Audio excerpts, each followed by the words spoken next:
Marine heat waves के बारे में डिस्कस करेंगे इस लेक्चर में। रिसेंटली ये न्यूज में है। देखो अभी कुछ समय पहले एक आईपीसीसी की रिपोर्ट आई थी।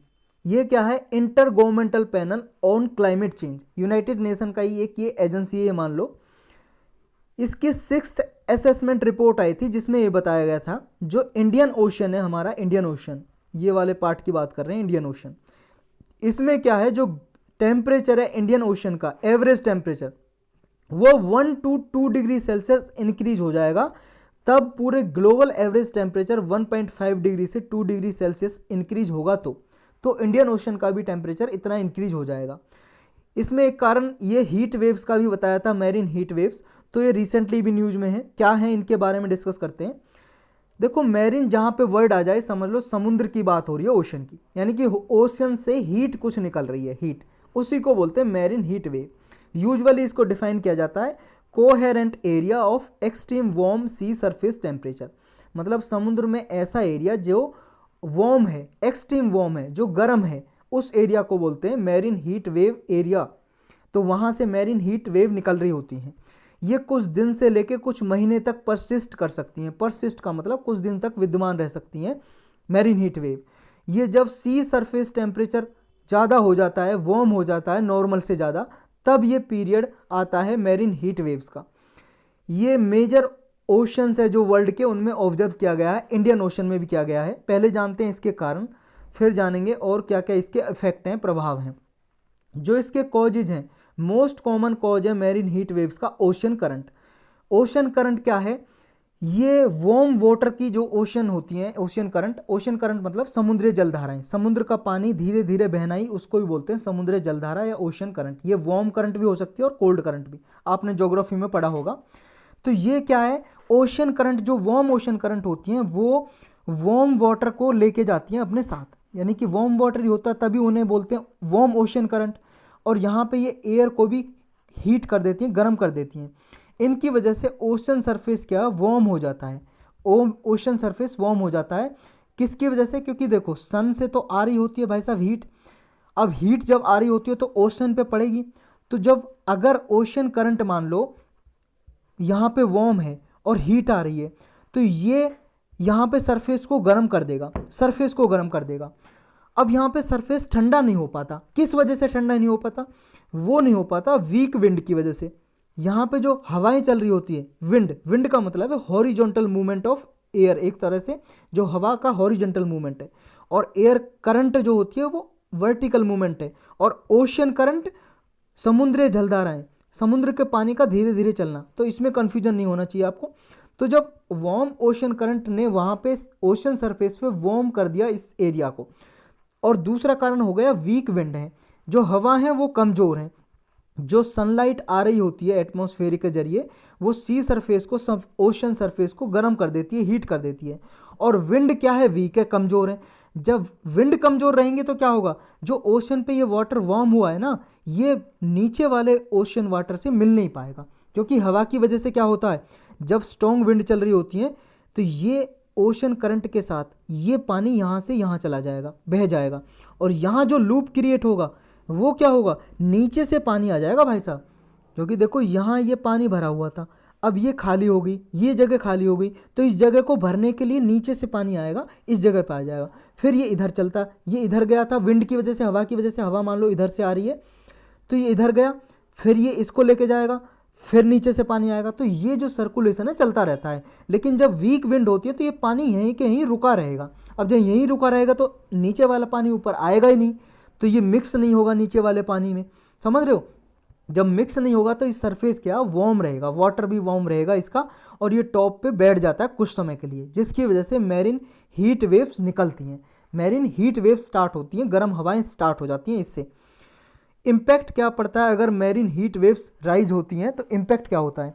देखो आसपास का जितना भी ओशन में इकोसिस्टम है सब पे प्रभाव पड़ता है। बहुत सारे ऐसे स्पीसीज हैं जिनको ये सपोर्ट करता है। अगर मान लो बहुत सारे ऐसे हैं जो गर्मी पसंद करते हैं स्पीसीज, वहाँ पे जो पशु या पक्षी या पौधे रहते हैं ओशंस में, वो सपोर्ट करते हैं। कुछ ऐसे हैं उनको सप्रेस कर देता है ये मैरिन हीट वेव, क्योंकि बहुत ज़्यादा वो हीट को पसंद नहीं करते कुछ स्पीसीज, तो वो मर जाते हैं।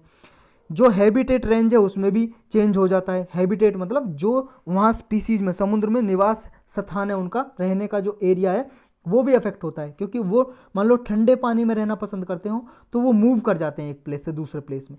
जैसे देखो spiny sea urchin of sea urchin है, सी अर्चिन का मतलब है एक ऑस्ट्रेलिया है, साउथ ईस्टर्न ऑस्ट्रेलिया के पास ये सी स्पीसीज है एक। ये क्या है, मूवमेंट इसका एक्सटेंड हो गया है तास्मानिया की तरफ।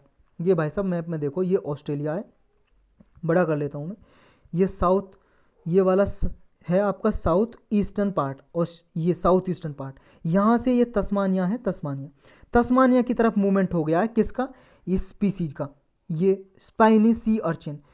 ये केल्प फॉरेस्ट का भी एक्सपेंशन हो गया है यहाँ पे। केल्प फॉरेस्ट ये मान लो एल्गी जो होती है ना, ग्रीन ग्रीन सी देखी होगी आपने, उसी के फॉरेस्ट, ये पेड़ों वाला जंगल नहीं है, केल्प एल्गी का मान लो, एल्गी का फॉरेस्ट एरिया, उसका भी मूवमेंट हो रहा है, जिसकी वजह से जब ये स्पीसीज का एक्सटेंड हो रहा है तो केल्प फॉरेस्ट भी वहाँ पे क्या है, इसका भी एक्सपेंशन हो रहा है। नेक्स्ट इसका और इम्पैक्ट है कि इकोनॉमिक लॉसेस होते हैं। देखो जब यहाँ पे जो समुद्र हीट होगा, समुद्र को मतलब वार्मनेस हो जाएगी, तो क्या होगा भाई साहब, जो फिश है, मछली हैं, या एक्वाकल्चर की जाती है यहाँ पे कोस्टल एरियाज में, समुद्र के किनारे जो समुद्र के बैंक पे किनारे पे जो वहाँ पे एक्वाकल्चर करते हैं, एक्वाकल्चर पानी में की जाने वाली खेती, ये समझ लो एग्रीकल्चर इन वाटर, मतलब क्या हो गया, जैसे फिशरीज क्या है, ये भी एक्वाकल्चर में आता है, या कोई स्पीसीज उगाते हैं, ग्रास वगैरह जो होती हैं या वीड जो होती हैं वो उगाते हैं, तो इन पे भी इफेक्ट पड़ेगा, क्योंकि पहले वो जिस पानी में होती थी उस पानी का टेम्परेचर तो चेंज हो गया, तो इन पे भी प्रभाव पड़ेगा। और जब इन पे प्रभाव पड़ेगा, जहाँ लोगों की लाइवलीहुड इस पे निर्भर थी, उनकी लोगों की इनकम कम हो जाएगी। नेक्स्ट क्या होगा, देखो मैरीन हीट वेव क्या है, हार्मफुल एल्गल ब्लूम से भी लिंक है। अगर मैरीन हीट वेव ज़्यादा होंगी, इसकी वजह से एल्गल ब्लूम ज़्यादा हो जाएगी, जो हार्मफुल होगी। एल्गल ब्लूम का मतलब एल्गी की जो पॉपुलेशन है ज़्यादा बढ़ जाएगी, जो ग्रीन ग्रीन काई सी होती है उसकी पॉपुलेशन ज़्यादा बढ़ जाएगी, जिसकी वजह से समुद्र में ऑक्सीजन की डिमांड बढ़ेगी और इसकी वजह से बहुत सारे जीव मर जाएंगे, मैरीन एनिमल्स वगैरह।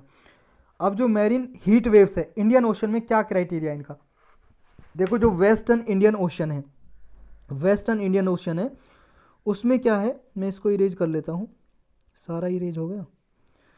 जो ये अपना वेस्टर्न इंडियन ओशन है, यहाँ पे ज़्यादा इवेंट देखने को मिले हैं। नॉर्थ बे ऑफ बंगाल है, इसमें देखो जो ये है event, north bay of Bengal में 0.5 इवेंट पर डिकेड हुए हैं, और लार्जेस्ट इंक्रीज हुआ है कहाँ पे, वेस्टर्न इंडियन ओशन में 1.5 इवेंट पर डिकेड, डिकेड का मतलब 10 साल।